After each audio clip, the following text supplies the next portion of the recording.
হাঙ্গেরে বাংলার Luther king তো মেলা প্ল্যান আনিছে। I have a plan. প্ল্যানগুলো কি কিসিমে সেগুলো তো দেখিচ্ছেন। এটা এটা করে জয় বাংলা করে দেওয়া হইতেছে। ফরিদপুরে গেছে, উঠে গিয়ে প্ল্যানের কথা করছে।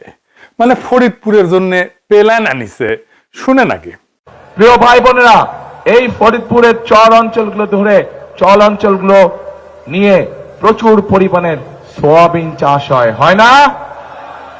হ্যাঁ, সোয়াবিন চাষ হয় কি? হ্যাঁ না না হয় না? এখানে সোয়াবিন চাষ হয় না, কম হয়। কম হয় কেন?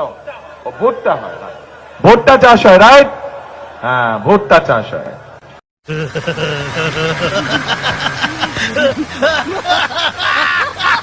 শুনছেন ফরিদপুরে কি চাষ হয় সেটাও জানে না, প্ল্যান আনিছে। আর ওই দেশ চালাবি, দেশের প্রাইম মিনিস্টার হবি। তো ফরিদপুরে বিএনপির তারেক রহমানের জনসভায় 5 জেলা থেকে লোক আনিছিল, বিভাগীয় সমাবেশ। কিন্তু দেখেন কি অবস্থা, লোকজন নাই, কোনো ইন্টারেস্ট নাই লোকজনের। বক্তৃতা দিচ্ছে বাংলার লুজার কিং, কিন্তু কি করছে শুনিচ্ছেও না। শুনেন। তারা বিকাশ সম্পদ চাইছে, তারা এলাকার চাইছে। দেখেছেন না আপনারা? দেখেছেন এই সংবাদ? ওকে, এখন কেন চাইছে? তারা বাংলাদেশের মানুষের সাথে রাজনৈতিক আচরণ করছে। অথচ আমরা দেখি অন্যদিকে তারা বলে সব মানুষের শাসন দিবে। আরে ভাই, আপনার কাজ চাইতে আপনি শুরু করছেন অনৈতিক বিষয় দিয়ে।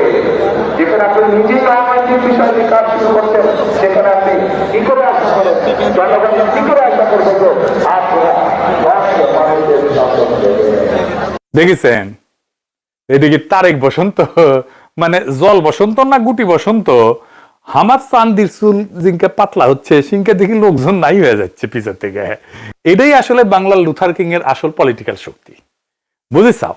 তাও আনিছে টাকা দিয়ে ভাড়া করিয়া, মিটিং এর পরে নিজেদের মধ্যে মাইরপিট, টাকার ভাগ নিয়েই মনে হয়। দেখেন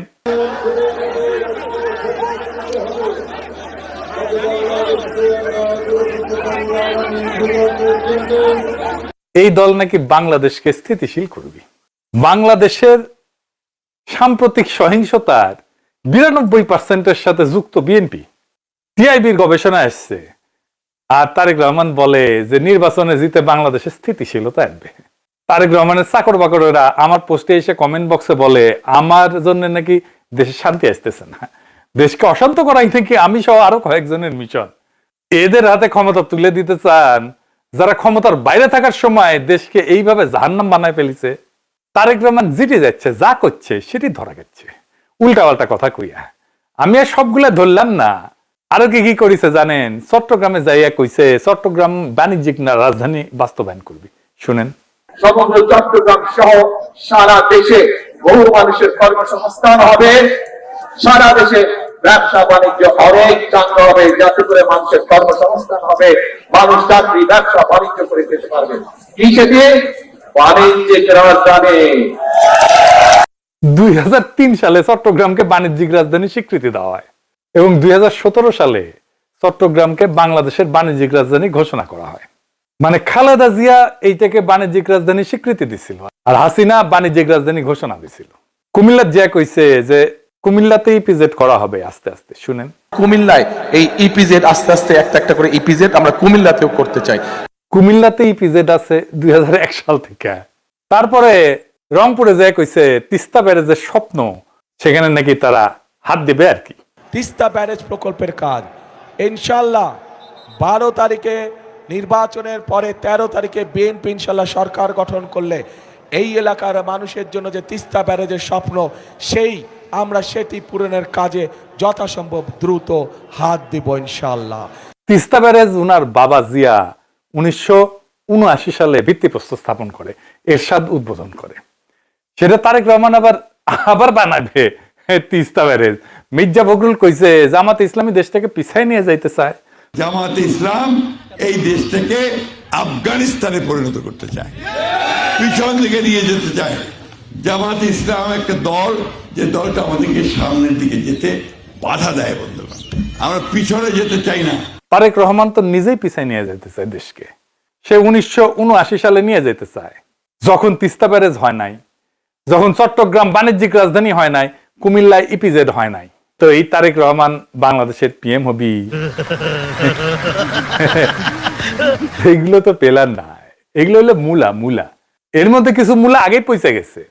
তারেক রহমানের আসলে কোনো প্ল্যান নাই, আছে উর্বর মূলা ক্ষেত।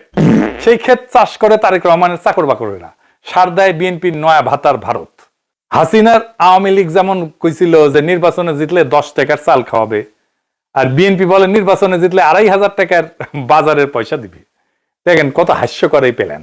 বিএনপি যদি ক্ষমতা দেয় আমরা একটা ফ্যামিলি কার্ড দিব। এই ফ্যামিলি কার্ডের মধ্যে আমরা কি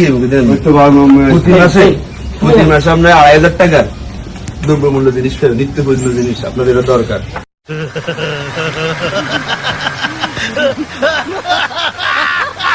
এটা যে প্রকাশ্যে ভোটারদেরকে ঘুষ দেওয়া, সেটা আমাদের বাংলার লুথার কিংকে কে বোঝানোর মতো কেউ নাই বিএনপিতে? নাকি এটার অর্থ লোপাট করার অভিনব কৌশল এটা বিএনপির? নির্বাচনে জিতলে ফ্যামিলি কার্ডের যে মূলা বিএনপি দেখাইতেছে, তা তো জনগণের টাকায় বাস্তবায়ন করতে হবে, নাকি তারেক রহমানের নিজের পকেট থেকে দিবে? তাও আবার যদি ক্ষমতা আসে আর বাস্তবায়ন করতে পারে, তো আপনারা বলেন এই কার্ড দেয়া বা নেয়ার প্রতিশ্রুতিতে বিএনপির অবদান কি? জনগণের টাকা জনগণকে দিবে, আর ভাব এমন করতেছে যে না এই টাকা বৈদেশিক অনুদানের মাধ্যমে তারেক রহমানের নিজের পকেট থেকে দিবে বা বিএনপির নিজের ফান্ড থেকে দিবে। নিজে তো চলে চান্দার টাকায়, তারেক রহমানের জমিদারি পয়সা তো দিবে না। এটাতে সরকার তো আয় করে না, সরকারের টাকা তো আমার আপনার টাকা। আমি কাজ করলে সরকার বেতন দেয়, কিন্তু বিনা পরিশ্রমে যে টাকা দিবে সেই টাকা তো কাউকে না কাউকে রোজগার করতে হবে, উপার্জন করতে হবে। কে করবে উপার্জনটা? মানে আরেকজনের পকেট থেকে নিয়ে আপনি আরেকজনকে দিবেন, আপনার টাকাই আপনাকে দিবে। আপনার জীবনে বা বাংলাদেশের অর্থনীতিতে কোনো প্রভাবই পড়বে না। আমি আগেও বলছি, আবারও বলতেছি, বিএনপি ফ্যামিলি কার্ড নিয়ে কিছুই করতে পারবে না। এটা বাস্তবায়নের টাকা বিএনপি জোগাড় করতে পারবে না। আর জোগাড় করতে পারলে বাংলাদেশে মুদ্রাস্ফীতি হবে ব্যাপক হারে। আর তখন 6 মাস পরে এসে বিএনপি বলবে আওয়ামী লীগের অন্তর্বর্তী সরকার সব টাকা নিয়ে গেছে, তাই বিএনপি এটা বাস্তবায়ন করতে পারতেছে না। শহরদের বডিগার্ড যেমন 1972 এসে বলছিল কিচ্ছু নাই, ফেরাউনের দল সব শেষ করে দিয়ে গেছে। শুনেন, টাকা নাই, পয়সা নাই, চাল নাই, ডাল নাই, রাস্তা নাই, রেলওয়ে ভেঙে দিয়ে গেছে, সব শেষ করে ফেরাউনের দল সব শেষ করে দিয়ে গেছে। তো ট্রেনিং তো আছেই, উনকেই কবি আর কি, যে কিছুই নাই, আমরা কেমনে করব, এত যে খারাপ অবস্থা আমরা তো জানতাম না। বিএনপি সেই একই অজুহাত দিবে। তো এখনই আপনাদের কয়ে দিতেছি, পরে মিলিয়ে নেওয়ার সুযোগ থাকলে মিলাই নিয়েন। আবার সেদিন দেখলাম কইতেছে তারেক রহমান ক্ষমতায় গেলে নাকি প্রাইমারি শিক্ষকদের ট্যাব দিবে। ট্যাব এই যে এই ট্যাব দিয়ে নাকি প্রাইমারি স্কুলের শিক্ষকেরা প্রশিক্ষণ নিবে নিজেরা, আবার অন্যদের প্রশিক্ষণও দিবি। আমি এ কথা শুনে হাসুম না কান্দুম, এটা মাথায় আসে না। আমরা একটি নতুন বিষয় ইন্ট্রোডিউস করতে চাচ্ছি, সেটি হচ্ছে ওয়ান টিচার ওয়ান ট্যাব। আমরা এই টিচারদের কাছে ছোট ট্যাব বা কম্পিউটার পৌঁছে দিতে চাচ্ছি। প্রথমে আমরা যদি এই সকল টিচারকে ঢাকা শহরে বা বিভাগীয় শহরে নিয়ে এসে ট্রেনিং দেই, তাহলে দেখা যাবে যে অনেক খরচ হবে, রাষ্ট্রের সময়ও নষ্ট হবে। সেই জন্য আমরা এই ট্যাবটা পৌঁছে দিতে চাচ্ছি। আমরা শিক্ষকদের কাছে পৌঁছে দিব এবং তাদের কিভাবে এটি পরিচালনা করবেন, তারা কিভাবে এটি চালাবেন, তারা জেলায় জেলায় আমরা তাদেরকে সেটি শিখাবো। তারপরে তারা তাদের উপজেলা, ইউনিয়ন, গ্রামে ছড়িয়ে ছিটে পারবেন। শিক্ষকদের ট্যাব দিয়ে কি শিক্ষার মানের উন্নয়ন আদৌ সম্ভব? না, সম্ভব না। এটা ধান্দা। এর পশ্চিমা দুনিয়ায় বলে ডিস্টেন্স লার্নিং বা দূর শিক্ষণ পদ্ধতি, যা সাধারণত শিক্ষার বিকল্প পদ্ধতি হিসেবে ব্যবহৃত হয়। ট্যাবের মাধ্যমে শিক্ষা কার্যক্রম পরিচালনা করাটা জনপ্রিয় ছিল কোভিডের সময়, যখন আমরা সামাজিক দূরত্ব বজায় রাখতাম, একজনের সাথে একজন দেখা করতাম না, কথা কইতাম না, স্কুলে কলেজে যাইতাম না, অফিসে যাইতাম না, ওই সময়কার কথা। কিন্তু শিক্ষকদের ট্যাব দিলে যে শিক্ষার্থীরা তার সুবিধা পাবে, এটা একটা কাল্পনিক প্ল্যান। বাংলাদেশে প্রাইমারি স্কুলে অধিকাংশ সুবিধা বঞ্চিত ছাত্রছাত্রীরা পড়াশোনা করে। এই জন্যই প্রাইমারি থেকে উচ্চ মাধ্যমিকের ড্রপ আউট ঠেকানোর জন্য স্কুলগামী শিক্ষার্থীদের পিতা মাতাদেরকে অর্থ সহায়তা দিত হাসিনার আওয়ামী লীগ সরকার। এটা একটা যুক্তি ছিল যে পারিবারিক অর্থ উপার্জনের জন্য বাবা মা সন্তানের পড়াশোনা যেন বন্ধ না করে দেয়। বিএনপি, আওয়ামী আর ভারতের সালসাকাইয়া আন্দাজে ডিল মারতেছে, আর প্রমাণ হইল এই ট্যাবের আইডিয়া দিয়া। এর পিছনে আছে ভয়ঙ্কর এক লোভের ফাঁদ, ধান্দা। এই প্রাইমারি শিক্ষকেরা নির্বাচনে পোলিং অফিসারের দায়িত্ব পালন করবে অনেক ভোট কেন্দ্রে। তারেক রহমান এই সমস্ত নির্বাচনের দায়িত্বে নিয়ে যেহেতু অফিসারদেরকে ট্যাব পাওয়ার লোভ দেখাইতেছে যেন তারা বিএনপির ভোট চুরির প্ল্যানকে বাধা না দেয়। এটা আর একটা প্ল্যান। নির্বাচন আছে, তারপরে এই শিক্ষকদেরকে ট্যাব দেওয়ার নামে প্রথমে বিএনপির কোনো ব্যবসায়ীকে কাজ দিবে, 10,000 টাকা ট্যাব 1 লাখ টাকা কিনবে, তারপর ওই ট্যাব চালানোর জন্য প্রশিক্ষণের নামে কোনো একটা কনসাল্টিং ফার্ম নিয়োগ করবে, সেটাও আর বিএনপির, সেখান থেকে টাকা খাবে সবাই। তারপর কোটি কোটি যেন 10% যাবে আর কি। তারপর ওই সমস্ত ট্যাব আর শিক্ষা কন্টেন্ট বানানোর জন্য আবার প্রকল্প আর পয়সা, খালি ধান্দা আর ধান্দা। তারেক রহমানের সব চাকর বাকরেরা কোমরাত গামছা বান দিছে টাইট করে, যে কোনটি কোনটি ধান্দা করবে পারে। দিন শেষে ওই সমস্ত বাতিল ট্যাব দিয়া দেশে শিক্ষা কার্যক্রম হবে না, প্রাইমারি শিক্ষকদের বাচ্চারা গেম খেলার কাছে ব্যবহার করবে। লিখে নিয়েন, এই হলে বিএনপির প্ল্যান। এখন বিএনপির সব লেসপেন্সার গুলো বলে, দাদা আপনি কিছু কেমনে জানলেন?